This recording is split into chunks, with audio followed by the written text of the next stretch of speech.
Assalomu alaykum Nasiba opa. Assalomu alaykum. Xush kelibsizlar. Rahmat kattakon. Jamshid klinikamiz bilan bugun Xovos tumaniga tashrif buyurdik. O'zi Xovos tumanida nechta aholi soni bor? Avvalambor xush kelibsizlar. Rahmat kattakon. Mana bizning Oqjangal mahallasida mana shu O'zbekiston mustaqilligi 5 yil oshibsizda 9680 ta aholiga xizmat ko'rsatamiz. Bizda mana shu surunkali kasallarimiz 1650 ta. Xush kelibsizlar. Mana bizga bolalar nevrologi, urolog, oftalmolog, kardiolog, bolalar shifokori hamda UZI, EKG, oilaviy shifokorlar kelishibdi. Kattakon rahmat. Mana bizlar bugun o'zimizga nima deydi?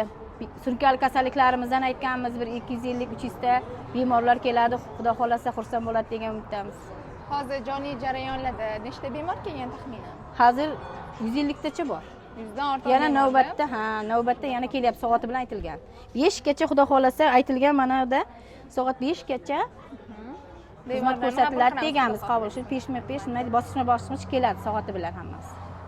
Sizga bemorlarga yaxshi kayfiyat tilayman, avvalambor sog'lik tilayman. Rahmat sizlar hammalaringizga. Bugun Jamshid klinikasi tomonidan Xovos tumani Oqjangal mahallasida shifokorlar tomonidan bepul ko'riklar tashkil etilgan. Sizlarni barchangizni shu yerda kutib qolamiz. Soat 10:00 dan 16:00 ga qadar kelishingiz mumkin bo'ladi. Bu QVPimizda xudo xolasa mana shu doktorlar ko'riklar hammasi bepul. Undan tashqari nima deydi?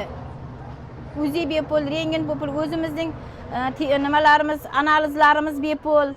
Hamma analizlar o'tkaziladi. Ginekolog doktorimiz bor, stomatolog doktorimiz bor, 3 ta oilaviy shifokorimiz, hammasi xizmatlari bepul. Xudo xolasa hammasi yaxshi bo'ladi.